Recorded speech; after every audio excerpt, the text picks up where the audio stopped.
Hey everybody, welcome to the Off the Shelf Board Game Review video review channel over here on YouTube. And what you're watching right now is my top 51 board games of all time. Now I'm not going to waste your time with the wah stuff. Hey, it's a classic Peanuts reference. I hope you enjoy it there. But I'm not going to waste your time with that. If you want to get the quick overview where I give you my criteria, what I was looking for in the top 51 board games, check out the intro video. It's at the top of this playlist. What this video is going to specifically concentrate is board games number 30 to 21. Or is it all board games? If you watch my intro, you know I'm going to cheat. I'm going to cheat right here in numbers 30 to 21. But let's get past all this little wah stuff. Let's get to the fun stuff with number 30.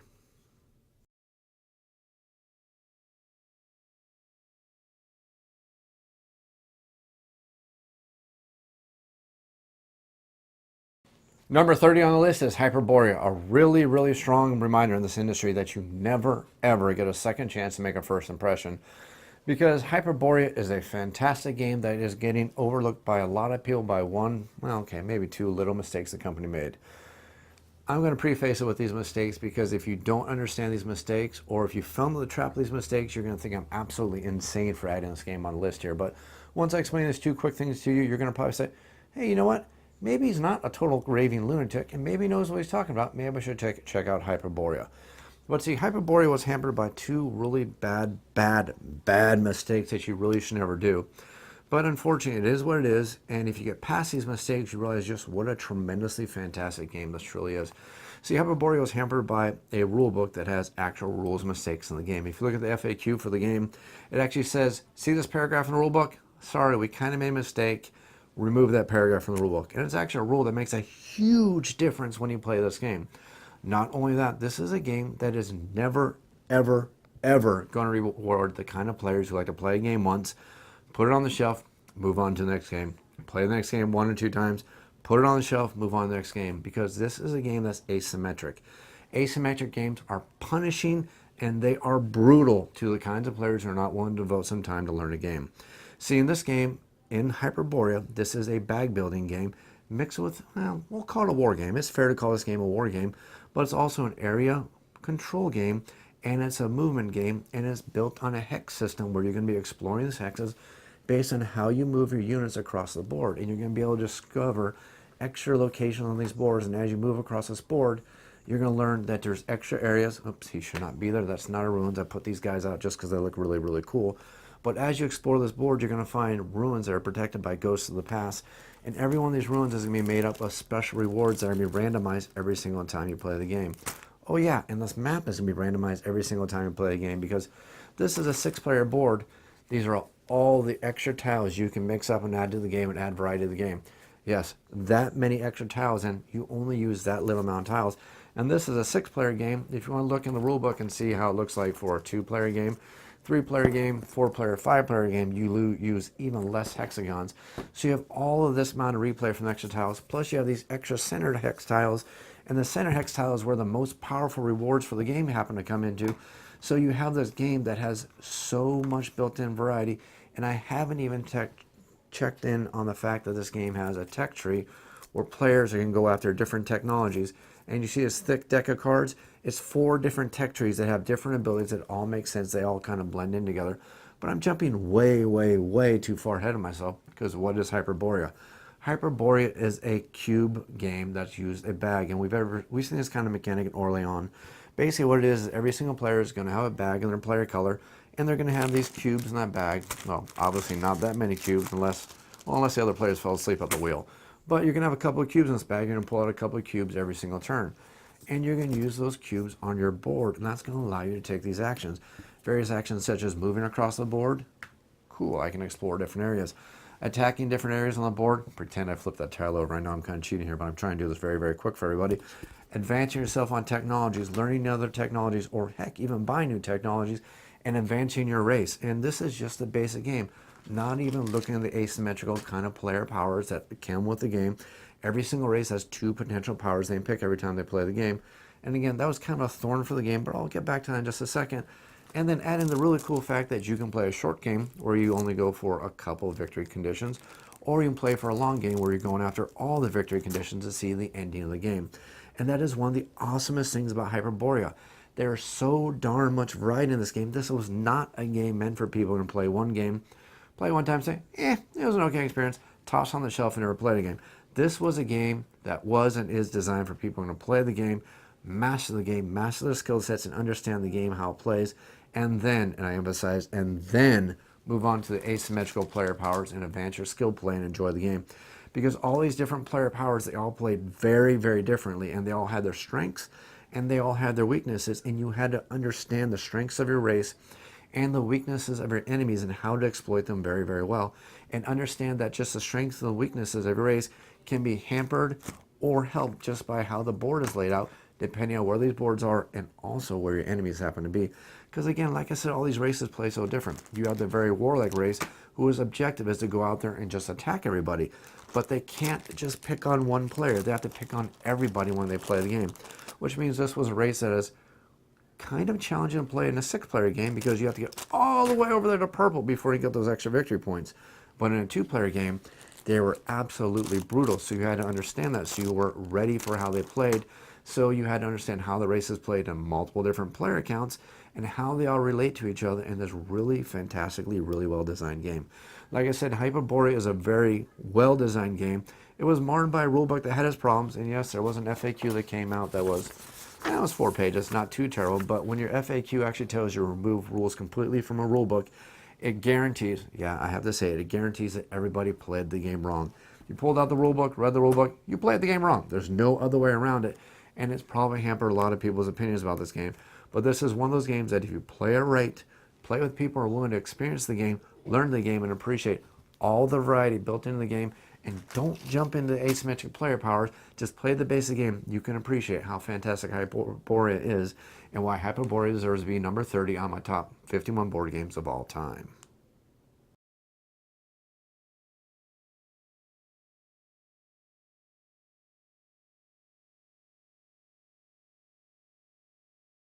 Number 29 on the list is Magic the Gathering. Now, this is one game that was so close to being axed from this list so many times, but I could not help but putting this game on this list because this is a venerable classic that, while old and while it has its warts at times, this is a game that should be on any top 51 board games of all time list because it's a game that's over 20 years old. It's still in the marketplace, and that's pretty a stupid reason to say it.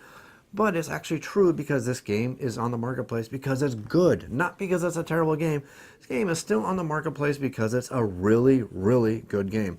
Let's ignore the whole collectible card game craze. We can all agree that collectible card games are a pox on society.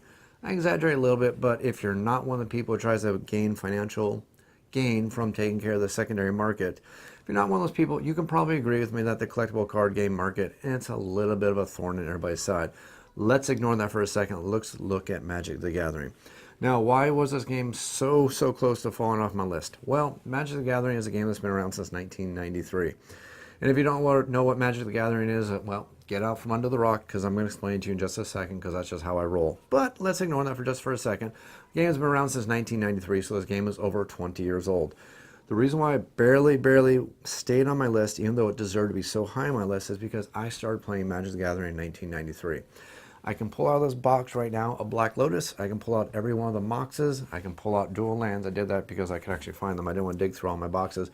Because I actually have multiple boxes of these of Magic the Gathering cards. I mean, you can look.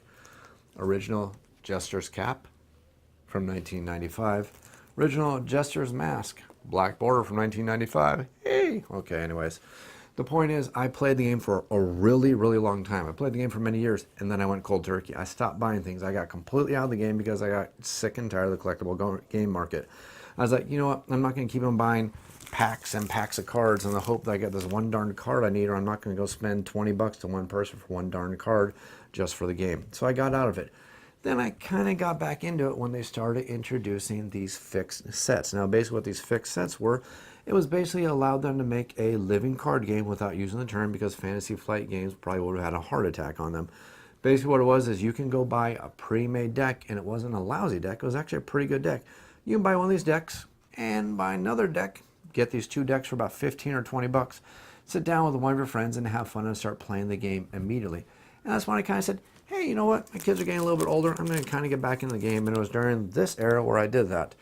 I have no idea how old these cards are. I'm sorry, I can't give you that information, and I'm sure they're a couple years old, and no date on them. Sorry, I can't fake it here. So I got back into it just for a little bit, just so I can have cards to play with my kids.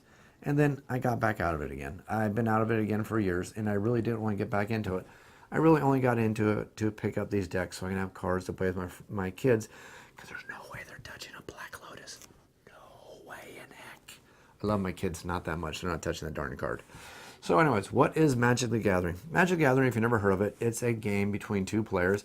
And now there's extra rules. You can play Two-Headed Giant, you can play Commander, and there's a couple different rule sets that allow you to play the game with more players. And there's different rule sets like the cube format that actually allow you to completely blow the comment about the collectible card game market completely out of the water, because it becomes completely irrelevant at that point. Anyways, but the idea in the game is each person was a mage who was dueling with another mage.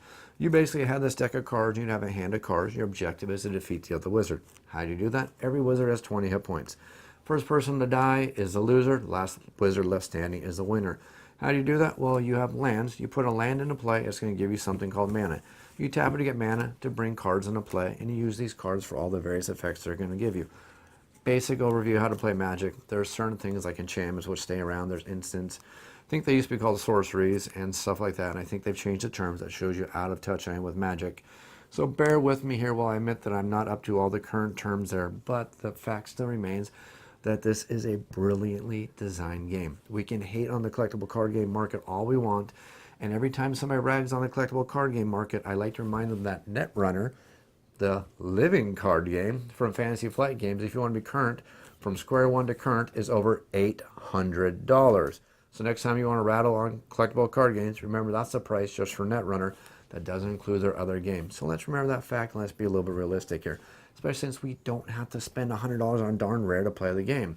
So Magic the Gathering is a really good game. It's designed very well. You've had multiple years and generations of cards that have been balanced, tweaked, pulled in, pulled out, added, re-added, and modified. But the fact remains that Magic the Gathering is a fantastic game that has multiple ways to play it. You have the game where, if you want to, two people can just buy these pre-built decks, sit down and have fun with each other, because while these decks are not going to win you any major tournaments for money, they're built well enough for you to enjoy the game. If you really want to get into the game, there's the format where you're actually building decks, which is a separate kind of game that some people can enjoy separately from the game, because that's really awesome to build decks. You sit there and look at these cards and go, whoa, this is a really cool card. You know what? I can put this card and this card, and I have my cards and I have this deck of cards, and I'm going to go play my best friend and see how this goes. Magic the Gathering, number 29 on my list. Barely made it because of a slight technicality, but let's ignore that technicality, because this is a solid contender for number 29 of best board games of all time.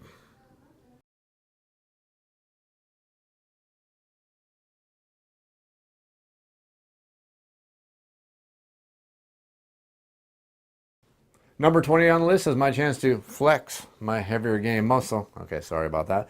Because this is my chance to show you that I enjoy actually heavier games, because we're going to look at number 28, which is Mage Knight, the board game. Now, Mage Knight is a game from Vlaada Chvátil from 2011, and this is 2017.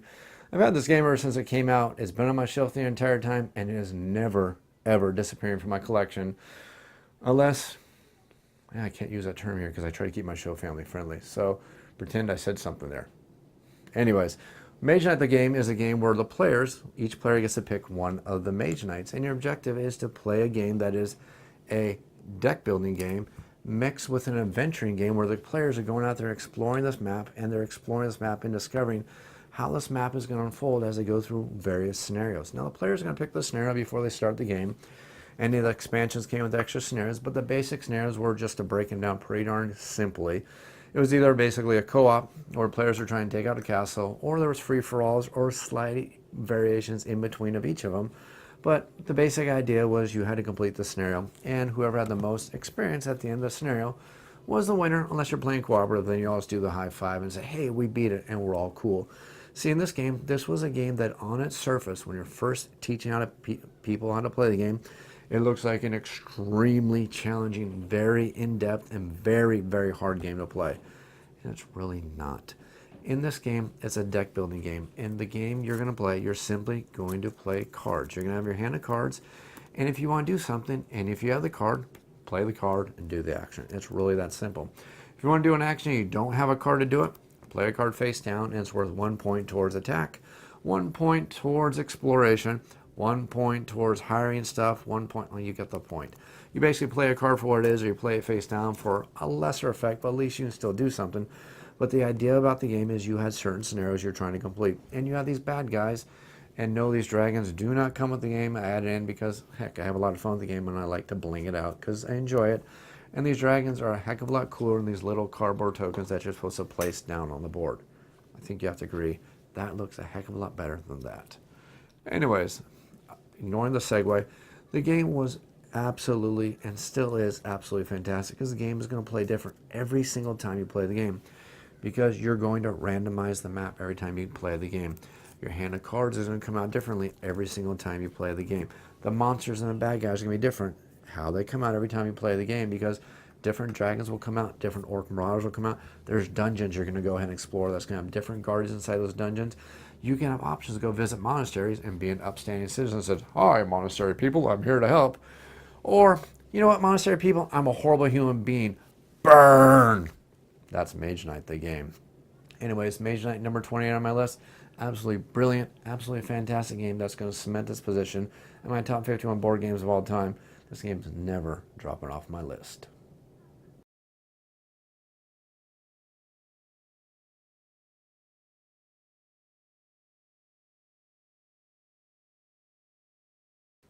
Number 27 on the list is Arkham Horror, the board game, a classic game that's been around for many years, and its enjoyment is still not diminished, which means it definitely deserves its place on my list. Arkham Horror number 27. Why is this game on my list? Well, Arkham Horror is an adventure game designed by Richard Lanius, and it's in the Arkham universe, which means, yeah, Call of Cthulhu, all that good stuff. Yeah, you can yell at me now, it's almost as bad as zombies. But in my defense, I only have one zombie game on my list, so this is my one. Okay, maybe not my one Cthulhu game. Shh, I'm giving away spoilers, don't tell anybody. Arkham Horror is a game that's an adventure game in the Roaring 20s, Roaring 30s, horrible 40s, whatever you want to call it, because each one of the players is an investigator in Arkham, Massachusetts, where you're trying to stop one of these great, ancient, old ones from waking up and doing what great, ancient, old ones do, devour the earth, which is no good. So our players are going to go on adventures, going throughout the city, traveling to various locations, and the cool thing about this is every one of these locations had different adventures set to those specific locations, and it just wasn't one location per card. It was multiple possible encounters you can have with the card, and you would go through this adventure, and you're trying to get these elder signs, because you need all these elder signs to finally seal this great old one away, because if you're unable to do it and too many gates open up, your life gets miserable. This great old one wakes up, and, well, you're probably going to lose at that point. You still have a slight chance to win the game, but most likely you're not going to do it. But the fun thing about this game is just the fun, cooperative adventure game that it was. It's a classic game that is 9 years old now, but is still brilliant in its enjoyment and the amount of fun you'll have in the game, and the expansions that come with the game. Now, in my personal opinion, you could buy Arkham Horror, the base game, and the Dunwich Horror expansion, and pretty much be done with the game. You never really need to buy anything else for the game. All the other expansions are absolutely enjoyable. They add a lot to the game, but they also add bloat. In my opinion, Dunwich Horror is basically the line not to cross in the game, because after that you're adding a lot of bloat. But if you look at Arkham Horror, just the base game with Dunwich Horror, you're looking at a really enjoyable game. It plays a long time. You're looking at a couple hour gameplay, especially if you start getting the higher play counts, because it does play up to 8 players. But if you can sit down with a group of friends who have a like mind, who can enjoy a good adventure, get into the theme, and feel like you're playing an RPG in a board game, Arkham Horror is a fantastic candidate, and it's at number 27.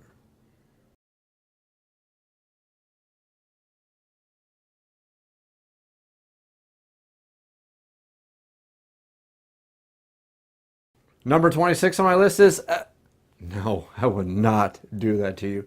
Because number 26 on my list is my chance to cheat. Because number 26 on my list is Dread, the RPG. Now, Dread is an RPG, and yeah, this is my one chance to cheat. But as we've noticed over the years, the board game hobby and the RPG hobby are starting to cohabitate pretty darn well. We can look at board games such as Ace Detective, which is slowly starting to show its RPG roots, and we look at RPGs such as Dread, which are starting to show their board game roots. See, in Dread, the RPG, it's a very interesting game because you're not rolling dice. You never roll dice in this game. And matter of fact, your character sheet isn't really a character sheet. It's almost a questionnaire which makes it an RPG, adding the R-O-L-E to the game and not the R-O-L-L.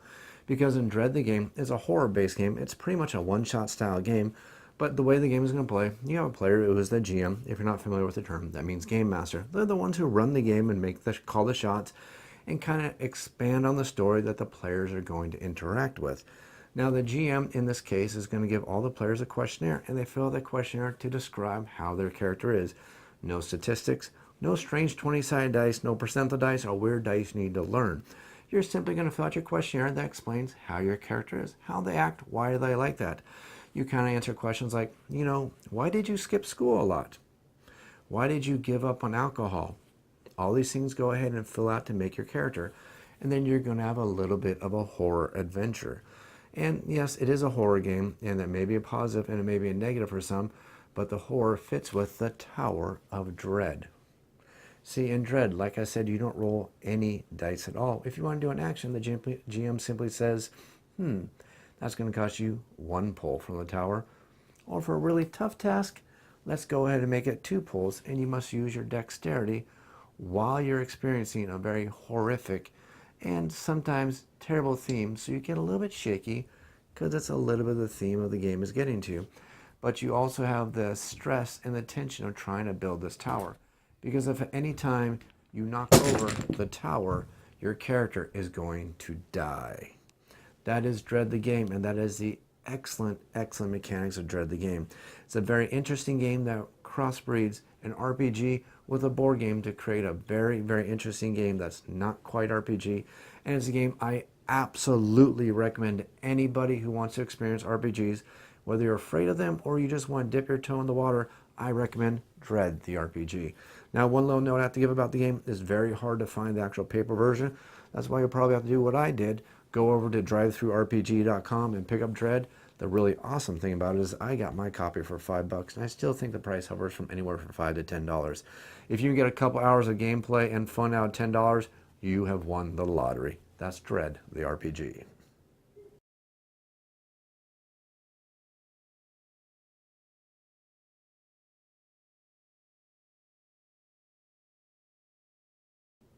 Number 25 on the list is Lords of Waterdeep, a worker placement game set in the Forgotten Realms. Now, if you're not familiar with the Forgotten Realms, it's one of the Dungeons & Dragons RPG game system settings for their RPG's world. And it's been a world that's been around for a long time, and I'm not going to lie, the theme is part of the reason why I like the game. I've been playing D&D for many, many years. I started in the 80s with the Forgotten Realms, and Greyhawk, of course, but pretty much Forgotten Realms is always my favorite system. So it should come as no surprise that the game's going to get as hooked into me just for that reason. But it doesn't hurt that it's a really solid design on a worker placement game.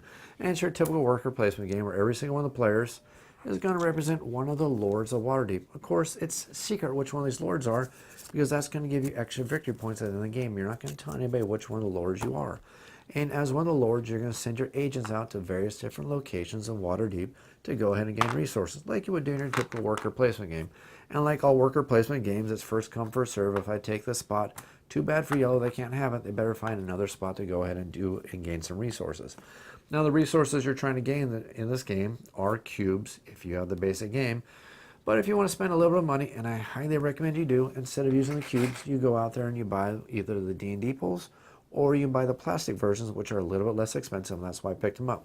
So instead of sending out orange cubes to complete a quest, I'm sending out warriors to complete a quest. I'm sending out priests, I'm sending out rogues, I'm sending out wizards to complete these quests. And these quests are what are going to give you victory points. And these quests, what are they? Well, they're quests such as going out there and bolstering the Griffin Cavalry. Well, how do I do that? Well, I send some warriors out there, I spend a little bit of money, and hey, I've completed a quest. I'm going to get some victory points. I'm closer to winning the game. The game is going to be played out over 8 rounds. And one of the cool things about the game is you have the Builder's Hall location, which allows you to add extra locations to the game. Now, there's way more locations available in the game that you ever use in every single game. So it does add a lot of variety and a lot of replay to the game. And all these different locations have different rewards you can get. The really interesting thing about this game is when you build one of these locations, you as a player control that location. So if another player wants to use that location, you get an extra spiff while they get their own little benefit. So it behooves you to go out there and start building more Waterdeep, adding more of these buildings, because it gives everybody more locations and it gives you a little bit of a spiff. Add on to that the fact that you have these intrigue cards, which can do a lot of things, such as give you extra benefits and other things along those lines. But the cool thing is that some of these intrigue cards are mandatory quests, and they're basically ways to slow down the other players. They're not worth a lot of victory points, basically 2 victory points, and they're going to drain your resources, and they're going to make your life a little difficult because you cannot complete any of the regular quests, which can be worth a lot of victory points, until you complete those mandatory quests.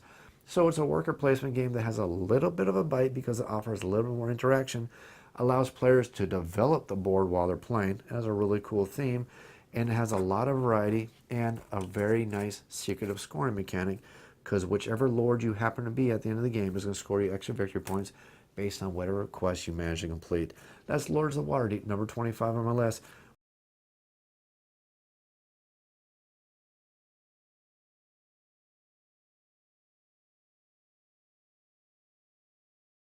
Number 24 on the list is 5 Tribes by Days of Wonder. Now, you can almost say it's a Days of Wonder game, so you know it's going to be good, because Days of Wonder does have a reputation for being liquid gold, but let's ignore that fact because we can't fall on our reputations. Let's look at 5 Tribes, the game itself. Now, 5 Tribes is a game that's used the Mancala mechanic to create a very interesting game, and it's pretty simple to teach. Basically, what a player does on their turn is they pick any tile out. And of course, I cheated. You're supposed to lay all these tiles out, making a randomized board, but I'm trying to do this very quickly just for your enjoyment here. But you're going to pick one of these tiles that has at least one worker on it. You're going to pick up all the workers on that tile, then you must start traveling across the board. Every space you cross, and you can't go diagonal, you must drop one of the workers you picked up down. And the only requirement is the last worker you place must match the color of at least one worker on the last tile you move to. Once you've done that, you're going to pick up all the workers of that color, and you're going to get a special benefit.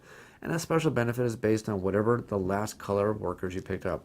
Whether it has to be extra worker giving you extra victory points, the ability to work on this little bit of set collection mechanic, or you get these extra locations that allow you to score victory points, or the very cool thing, the ability to get these genies and djinns that are going to give you extra ways to score victory points. See, that's the really cool thing about 5 Tribes. There's lots of ways to score victory points. There's lots of ways to play the game tactically, and this is an extremely tactical game, not a strategic game.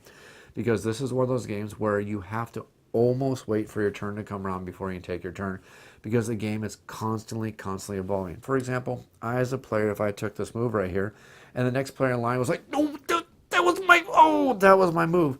Now they must reevaluate the board, reevaluate the circumstances, and reevaluate the table and try to figure out a new move that they want to play.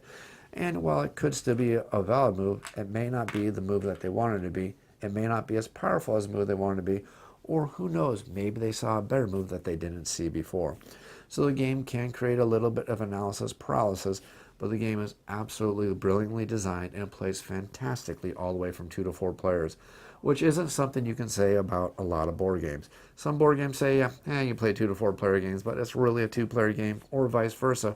This is definitely not a game that's that case. It plays brilliantly from 2 to 4 players, has a really interesting mechanic where you're auctioning for play order by sacrificing victory points, and it's a game that's always tense all the way to the end. That's 5 Tribes.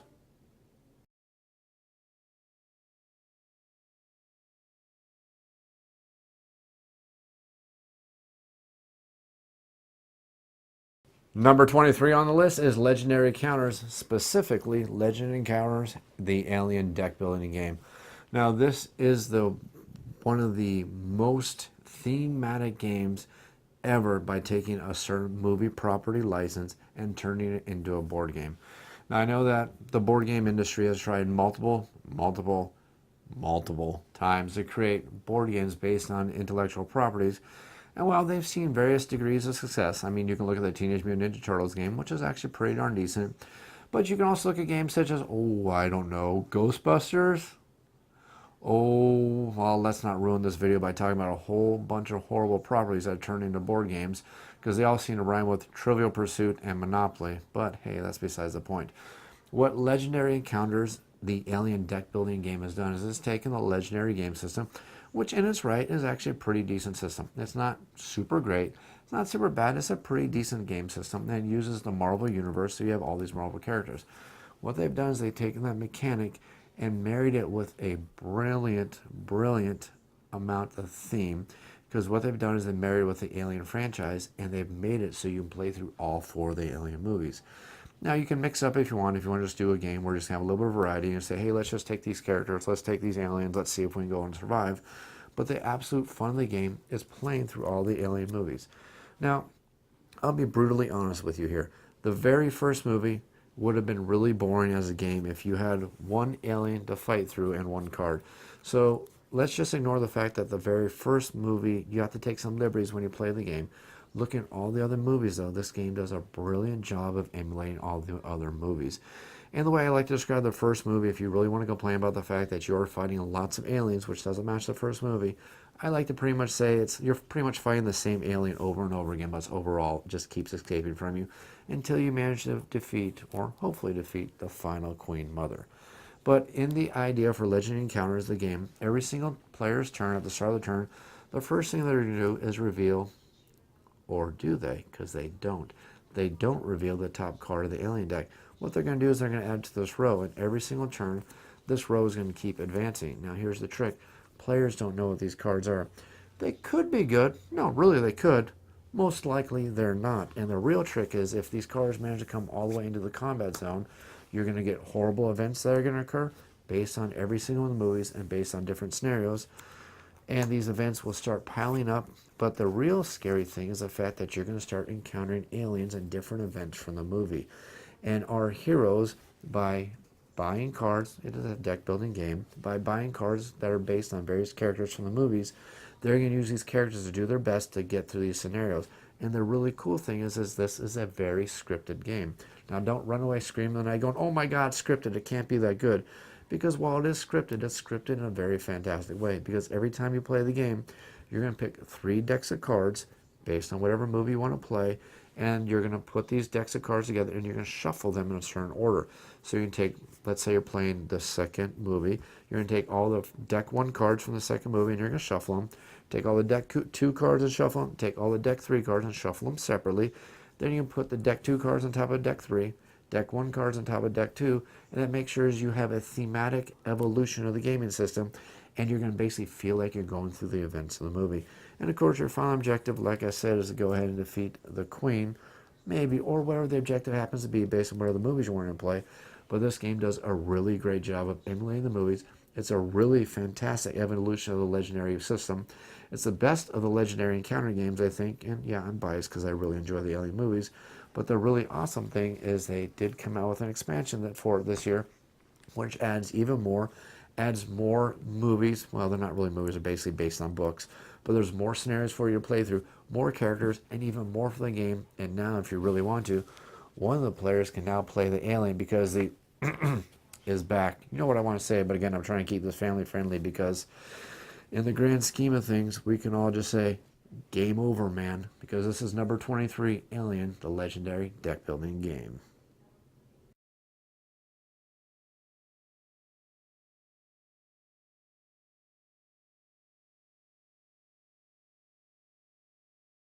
Number 22 on the list is Archipelago, a really interesting game because it seems so simple on its surface, not on how it plays, just on the simple fact that we've all seen this kind of game before, but it includes some extra mechanics that make you go, hey, wait a minute, there's a little something spicy about this game that I really, really like.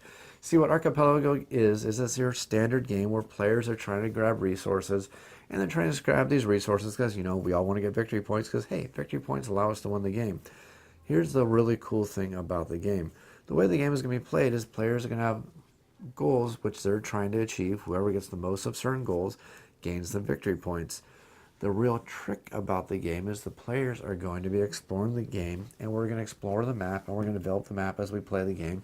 And yes, I'm building the map 100% illegally here. I'm just trying to be quick here. And the players are exploring this archipelago where they're encountering the natives of the island. And they don't want to over-exploit the island because if they do, the people on the island are going to get restless and they're going to rebel against all the players. Here's the trick there. One of the players might be a separatist who all they want to do is watch the world burn, watch everybody rebel against all the players, because if that happens, they win. So the real secret about the game is all the players are having all these actions. They're having to deal with these various crises that come up and make things much more difficult for all the players. And while every single one of these crises has come up, the trick here is all the players are throwing resources, but they don't know if one of the players are a separatist.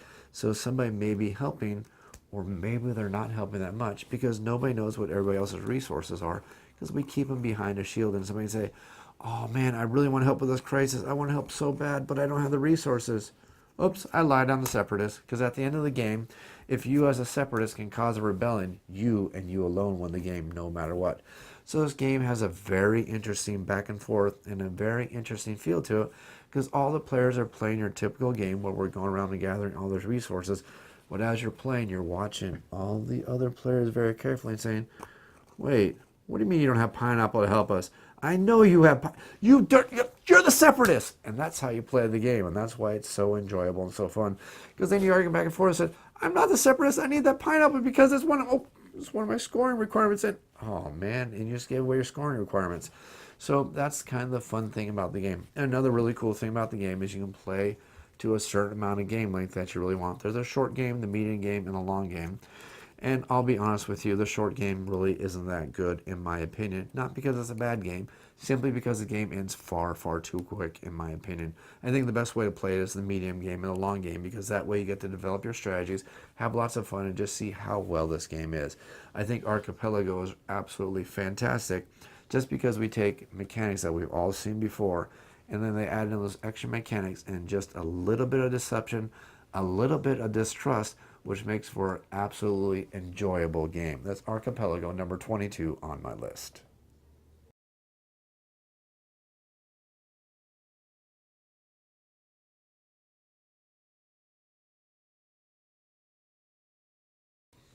Number 21 on the list, and the final in this video, is going to be Legend of the Five Rings. Now, Legend of the Five Rings is a collectible card game that was from AEG, but unfortunately they have sold the rights to Fantasy Flight Games, who's supposed to be bringing out a living card game version, which is not going to be compatible with this version. But I'm A-okay with that because my collection is pretty much complete. If you look, I've been playing this game for a long, long time. But with the final festival version, the 20 festivals version of the game, my collection is complete, and what you don't see on this table, besides all these extra cards, is the fact that I have the War of Honor box.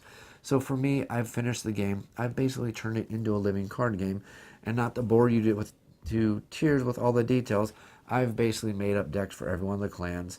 These are preset decks, and now we can play the game and have a lot of fun with this really, really enjoyable game. But that's enough of a preamble. What is Legend of the Five Rings? Well, Legend of the Five Rings is a fantasy Asian-themed collectible card game, or at least it was, where the players represent various different clans, and every one of these clans had a theme that fit them very well. You had the Lion Clan, who was a very warlike, and they had great abilities to go out there and attack other players.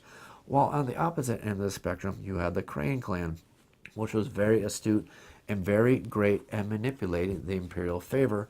And then you had clans in between, such as my personal favorite, the Phoenix Clan, which was a clan of magic users who had other special powers that made them very, very interesting. And the way you play this game was one of the reasons why I thought this was such a phenomenal game, and why I enjoy this game ever so much, and why it's so much higher on my list than Magic the Gathering. Because in Legend of the Five Rings, there's not one, not two, but three, and sometimes even more ways to win the game. See, one of the easiest ways to win the game is, you notice I have all these decks set out here. And you notice we have two decks of cards. One is a black back set of cards and a green back set of cards. Now, the green back set of cards is basically going to be your hand of cards, and yes, you're going to have a hand of these cards, and you play these cards for various different things. But all these black cards are laid out in this special order because these represent your provinces. Every single player at the start of the game starts with 4 provinces. And all your provinces have different strengths based on your clan, and every one of these clans, like I said, they play a little bit differently. And one of the ways you can defeat an opponent is if you attack one of their provinces and they can't defend the province. If you do so, the province is destroyed, and we're going to move our decks closer, and this player is going to be one step closer to losing the game. If any player at any time has their final province destroyed, they are defeated and removed from the game. Now, the interesting thing about the game is, as long as you have at least one province, you can continue bringing cards out into the game. And now these provinces allow you to bring stuff out, such as extra characters, extra heroes that you can add to your armies to attack other players, and also allows you to bring out locations which are going to give you resources. And this is one of the reasons why I really enjoyed this game so much more than I enjoyed Magic the Gathering. See, Magic the Gathering, you have different resources to give you the ability to pull out cards, but you have a potential of 5 different resources. And a lot of players would usually play a deck of 2 colors, which means you needed 2 different kinds of resources. Well, the really interesting thing about Legend of the Five Rings is there's only one resource: money. You can use your money to do anything you want in the game. You don't need your green mana, your red mana, your black mana, your white mana. You need money. So there was never a time where you said, oh man, I can't do anything. I'm stuck with all these cards. I don't have the right mana. I'm totally hosed. That would never happen. Not only that, this game had a lot of built-in mechanics that allow you to shuffle your deck a lot and shuffle through and cycle through your deck. So you never felt like, oh great, I don't have the cards I need. Go ahead and stomp me. Nothing I can do about it. Wow, that was a fun game. So that is another thing that's really awesome about the game. And on top of that, it had a really great theme. And the one thing I haven't explained to you yet, like I said earlier, there's multiple ways to win the game. So like I said earlier, you can pretty much blow away another player's provinces, but some factions are not very good at war. Some factions are good at winning the game in other ways. Because another way you can win the game is by causing your opponent to get to -20 honor. Because this is an Asian theme, and honor is very important to all of our clans. If your honor ever gets below -20, you've lost the game because you're a dishonorable cur who deserves none of the favor of the Empire and must be removed from the Empire as the blight you truly are. Or if you're the Crane deck, and not the evil, vile Scorpions, if you're the Crane deck, you can try to become the most honorable by gaining up to 40 honor points, and all you gotta do is just hold on to at least one province and get the 40 honor points, and you win the game. Or you can win the game by my favorite way of winning the game, by controlling all 5 of the rings. If I get the 5th ring in play, I instantly win the game. So it was a really interesting game. It had a really interesting amount of mechanics. You never had the problems that Magic the Gathering created, where you never had the right resources when you need them. It had a really cool theme, and one of the things I thought was the best about it, it had multiple ways to win the game. Now, like I said, unfortunately, the game is no longer being produced. Fantasy Flight Games is supposedly bringing out a living card game version of the game. I haven't been following it because, like I said, I have everything I need for this game. And one extra benefit that I really, really love about the game is if you have the War of Honor set, you can play this game with up to 4 players, and it works really, really well. That's Legend of the Five Rings, number 21 on my list.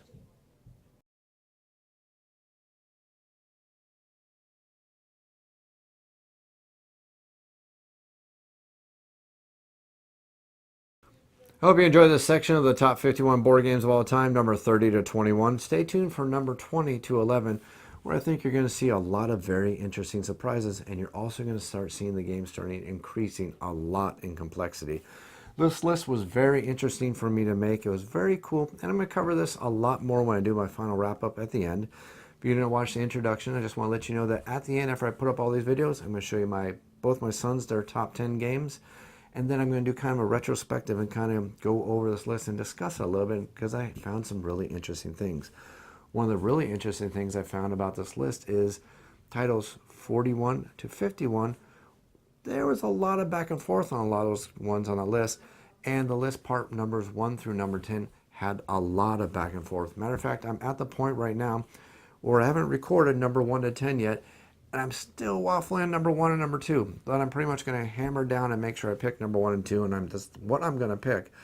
But that shows you as we start going higher and higher on the list, a lot of these titles are really, really contesting for my attention.